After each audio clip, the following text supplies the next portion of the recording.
Hey y'all, Steve here, and today I'm going to officially announce that I'm getting out of the drone video hobby. I hate it, but there's reasons behind that.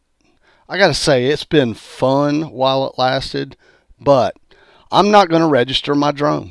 I have fought with myself mentally over this. And I finally just come to the conclusion that I am not going to register a drone, a toy craft, a remote controlled toy craft with the U.S. government. Not going to do it. February 19th is the deadline to register any drone that you have.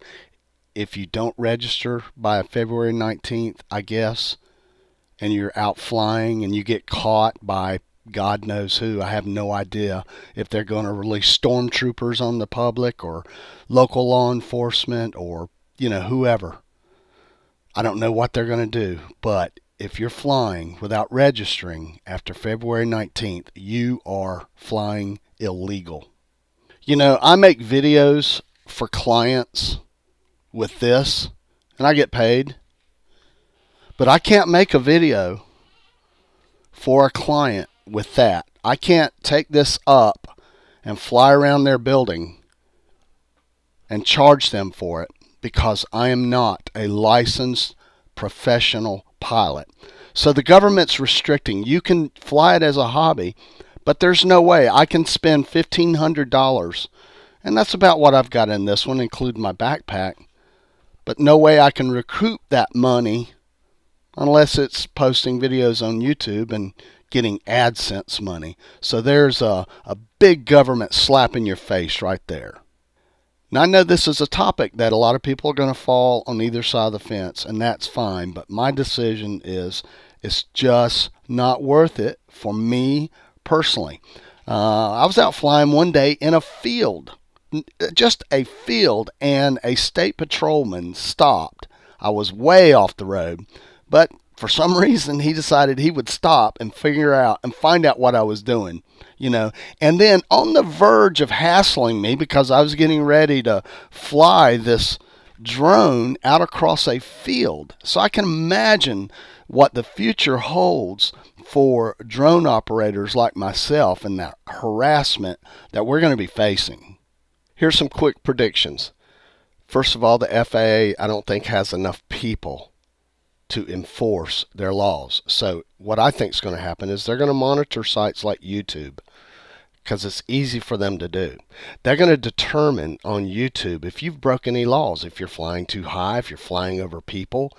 They're going to be able to send you a fine by mail. You're going to go to your mailbox one of these days and you're going to open it up and it says, "Dear Mr.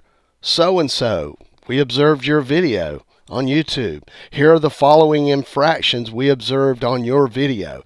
You are hereby fined $2,500 or, whatever it is." I promise you that's coming. I also predict that the FAA will eventually force these manufacturers of drones to provide them with a serial number and an owner's name for each one of the drones they sell. The FAA will create a database like that. So if you think you're going to get around registering, they're going to eliminate that. This registration is just the first step of many. That's what's going to happen. And then what's going to happen is YouTube or wherever you post your videos, let's just assume YouTube, they're going to see you have posted a drone video.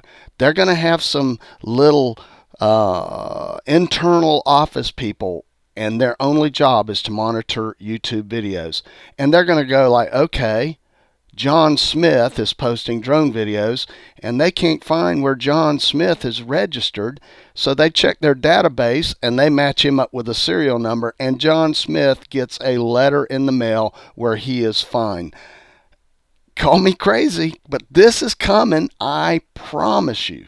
All you folks who post videos about the technical specs and you post how high you fly and how far you fly and you show all of this stuff where you're flying over traffic and everything. I think that stuff is cool as hell. I want to do that myself, but I promise in the future those type videos are going to be used against you. So if I were to make any kind of a recommendation, don't post those sort of videos where you are just basically admitting to your guilt. I flew 14,000 feet, blah, blah, blah. You're breaking the law. And there's proof right there. They will come get you. I also predict that the FAA will make a huge push on local law enforcement. You know, it doesn't cost them anything, just some taxpayer money, to send out emails and updates and mailings, and it's going to go out across the nation. It's going to go to local law enforcement, and they're going to teach local law enforcement how to go out and harass and how to spot innocent people like you and I that's just out having fun. But, you know, over there's a crowd of people. Over there's a crowd of people. You're at the beach. There's people on the beach. You're flying your drone. You're going to see a stepped up local law enforcement against drone operators. So you're just going to get out of your car one day and go to fly something, and these police officers locally, they will have been trained and been informed by the FAA, and I totally think they're going to come get you. Okay, this video is way too long. I just wanted to spew some of my thoughts. I'm going to miss it. I love this thing. However, it's not going to be worth the hassle to me, so I'll be selling it soon. I hope you've enjoyed some of the drone videos that I've already posted, and for those of you that are going to continue to fly and register, I wish you luck. Keep posting your videos. I enjoy watching your videos very much, but this is the route I'm taking. Sounds like a conspiracy theorist, I know, but there was a time that I actually trusted our government a whole lot more than I trust our government today. All right, so I'm Steve. Have a great day and enjoy flying your drone.